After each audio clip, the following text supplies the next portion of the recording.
Hi எல்லாருக்கும் வணக்கம். Welcome to Dhanash fusion. நாம் இன்றைக்கி சேப்பங்கிழங்கு குழம்பு எப்படி செய்கிறதுன்னு பார்க்கலாம். இந்த காயை வந்து 2-3 டைம் தண்ணியில் நல்லா கழுவி எடுத்துக்கோங்க. மண் இருக்கும். கழுவிட்டு ஒரு ப்ரெஷர் குக்கரில் சேர்த்திக்கோங்க. சேர்த்துட்டு ஒரு விசில் வர வரைக்கும் வேக வச்சு எடுத்துருங்க. இதை இப்போ ஒரு விசில் வந்துருச்சு. இப்போ ப்ரெஷர் ரிலீஸ் ஆனதுக்கப்புறம் தண்ணியெல்லாம் ஃபில்டர் பண்ணி இந்த மாதிரி எடுத்து வச்சுக்கோங்க. இப்போ இந்த குழம்புக்கு தேவையான பொருளெல்லாம் இந்த மாதிரி கட் பண்ணி பக்கத்தில் எடுத்து வச்சுக்கோங்க. இன்றைக்கி மண்பானையில் குழம்பு செய்ய போகிறோம். இப்போ இந்த மண்பானை சூடானதுக்கப்புறம் எண்ணெய் வந்து நல்லெண்ணெய் ஊற்றிக்கோங்க. நல்லெண்ணெய் செய்கிறப்போ டேஸ்ட் வந்து ரொம்ப நல்லாயிருக்கும். 1.5 டேபிள் ஸ்பூன் அளவுக்கு எண்ணெய் சேர்த்திக்கோங்க. இந்த எண்ணெய் இப்போது நல்லா சூடாகட்டும். சூடானதுக்கப்புறம் இது கூட தேவையான தாளிப்புக்கு கடுகு 1 டேபிள் ஸ்பூன், வெந்தயம் ஒரு 1/4 டீஸ்பூன் இதையும் சேர்த்துட்டு இது ரெண்டையும் நல்லா பொரிய விட்டுருங்க. இது நல்லா பொரிஞ்சதுக்கப்புறம் இது கூட அடுத்ததாக நம்ம வந்து பூண்டு ஒரு 10 பல் பூண்டு சேர்த்துக்கோங்க.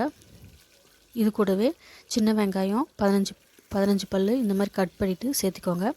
சேர்த்திட்டு நல்லா வதக்குங்க. இதை இப்போ இந்த பூண்டு வெங்காயம் எல்லாம் நல்லா வதங்கி வரணும். அந்தளவுக்கு நல்லா வதக்கிக்கோங்க 2-3 நிமிஷம். இப்போது இது ரெண்டும் வதங்கி வர டைமில் இது கூட அடுத்ததாக கருவேப்பிலை இலைகள் 2 கொத்து சேர்த்துக்கோங்க. சேர்த்துட்டு இதையும் நல்லா வதக்குங்க. இப்போ இந்த பூண்டு வெங்காயம் நல்லா வெந்து வர அளவுக்கு நல்லா வதக்கிக்கோங்க. கலர் வந்து ரொம்ப சேஞ்ச் ஆகணும் அவசியம் கிடையாது. கொஞ்சம் சேஞ்ச் ஆனால் போதும். ஏன்னா குழம்பு வேகிறப்போ அது நல்லா வெந்து வந்துடும். இப்போ இந்த அளவுக்கு வதங்கி வந்ததுக்கப்புறம் இது கூட அடுத்ததாக நம்ம வந்து 2 மீடியம் சைஸ் தக்காளியை கட் பண்ணி சேர்த்துக்கோங்க. இப்போது இந்த தக்காளி நல்லா வதங்கி வரணும். அந்த அளவுக்கு நல்லா வதக்கிக்கோங்க. அடுப்பு வந்து மீடியம் ஃப்ளேமில் வச்சுக்கோங்க, இல்லைன்னா அடி பிடிச்சிரும். இப்போ இது கூடவே இது நல்லா வதங்கி வர்றதுக்காக உப்பு கொஞ்சம் சேர்த்திக்கோங்க. உப்பு சேர்த்து வதக்கிறப்போ சீக்கிரமாக வதங்கி மசிஞ்சு நல்லா வந்துடும். சேர்த்துட்டு நல்லா வதக்குங்க. இதை இப்போ இந்த தக்காளி நல்லா வதங்கி வரட்டும். பாருங்கள், இந்த அளவுக்கு வதங்கி வந்தால் போதும். இப்போது இது வதங்கினதுக்கப்புறம் இது கூட மசாலாலாம் நம்ம சேர்த்துக்கலாம். கொத்தமல்லி தூள் 1 டேபிள் ஸ்பூன் சேர்த்திக்கோங்க. அடுத்ததாக இது கூட காரத்துக்கு மிளகாய்த்தூள் 1.5 டேபிள் ஸ்பூன் அளவுக்கு சேர்த்திக்கோங்க. மஞ்சத்தூள் 1/4 டீஸ்பூன் அளவுக்கு சேர்த்திக்கோங்க. உங்கள் காரத்துக்கு தகுந்த மாதிரி நீங்கள் சேர்த்துக்கோங்க. இப்போ இந்த சேர்த்துட்டு ஸ்டவ் வந்து லோ ஃப்ளேமில் வச்சுக்கோங்க. வச்சுட்டு இது நல்லா 2 நிமிஷம் நல்லா கலந்து கொடுத்துக்கோங்க. மசாலா பச்சை வாசனை எல்லாம் போகட்டும். இப்போ இந்த அளவுக்கு நல்லா கலந்து கொடுத்ததுக்கப்புறம் இப்போ தண்ணி வந்து சேர்த்துக்கலாம். தண்ணி சேர்த்துட்டு இது நல்லா கலந்து கொடுத்துக்கோங்க. நம்ம லாஸ்ட்டில் புளி தண்ணி ஊற்ற போகிறோம். அதனால் தண்ணி வந்து இப்போவே எந்த அளவுக்கு வேணுமோ பார்த்து சேர்த்திக்கோங்க. இப்போது தண்ணி கொஞ்சம் கெட்டியாக இருக்கிற மாதிரி இருக்குது. அதனால் நான் இன்னொரு 1/2 கப் அளவுக்கு தண்ணி சேர்த்துக்கிறேன்.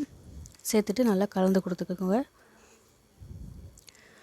கலந்து கொடுத்துட்டு இது வந்து நல்லா கொதிச்சு வரட்டும். அது வரைக்கும் நம்ம வேக விட்டுடலாம். இப்போ இந்த கிழங்கு தோலில் இந்த மாதிரி உரித்து எடுத்துகிட்டு இந்த மாதிரி பீஸாக கட் பண்ணி எடுத்துக்கோங்க. கட் பண்ணி எடுத்து ஒரு பக்கம் இது வச்சுருங்க. குழம்பு இப்போ கொதி வந்துருச்சு. இந்த டைமில் நம்ம கட் பண்ணி வச்சுக்கிற சேப்பங்கிழங்கு இது கூட சேர்த்துடலாம். இந்த சேப்பங்கிழங்கு ஒரு விசிலில் பாதி அளவுக்கு வெந்து வந்திருக்குது. இன்னும் பாதி அளவுக்கு வேகணும். அதனால் மீடியம் ஃப்ளேமில் வச்சு நல்லா வேக விட்டுருங்க. இதை இப்போ இந்த குழம்புக்கு தேவையான உப்பு சேர்த்துக்கோங்க. ஏற்கனவே கொஞ்சம் போட்டிருக்கோம், அதனால் பார்த்து சேர்த்துக்கோங்க. சேர்த்துட்டு மெதுவாக கலந்து கொடுத்துக்கோங்க. காய் வந்து குழையாமல் கொஞ்சம் நல்லா கலந்து கொடுத்துக்கோங்க. இப்போ லைட்டாக மூடி வச்சு இது நல்லா வேக விட்டுடலாம். ஒரு 10 நிமிஷம் நல்லா வேகட்டும்.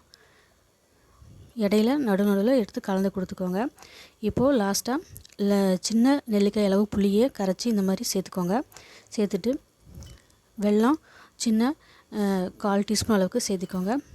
சேர்த்திக்கிட்டு நல்லா கலந்து கொடுத்துட்டு ஒரு 2-3 நிமிஷம் நல்லா கொதிக்க விட்டுருங்க. இப்போ பாருங்கள், நல்லா கொதித்து வந்துருச்சு. கொஞ்சமாக பெருங்காயத்தூள் சேர்த்துக்கலாம். சேர்த்துட்டு நல்லா கலந்து கொடுத்துருங்க. கலந்து கொடுத்துட்டு மூடி வச்சுட்டு ஒரு 2 நிமிஷம் இது வேகட்டும் நல்லா. இப்போ இந்த காய் முழுமையாக நல்லா வெந்து வரட்டும். அந்தளவுக்கு நம்ம மூடி வச்சு வேக விட்டுடலாம் மீடியம் ஃப்ளேமில் வச்சு. இப்போ பாருங்கள், எண்ணெய் நல்லா பிரிஞ்சு வந்துருச்சு. இப்போது நம்ம கருவேப்பிலை இலைகள் கொஞ்சம் போட்டு லாஸ்ட்டாக எண்ணெய் நல்லெண்ணெய் கொஞ்சம் 2 டேபிள் ஸ்பூன் அளவுக்கு விட்டுக்கோங்க. ஸ்டவ் வந்து ஆஃப் பண்ணிடுங்க. அவ்வளோதான். சூப்பரான சேப்பங்கிழங்கு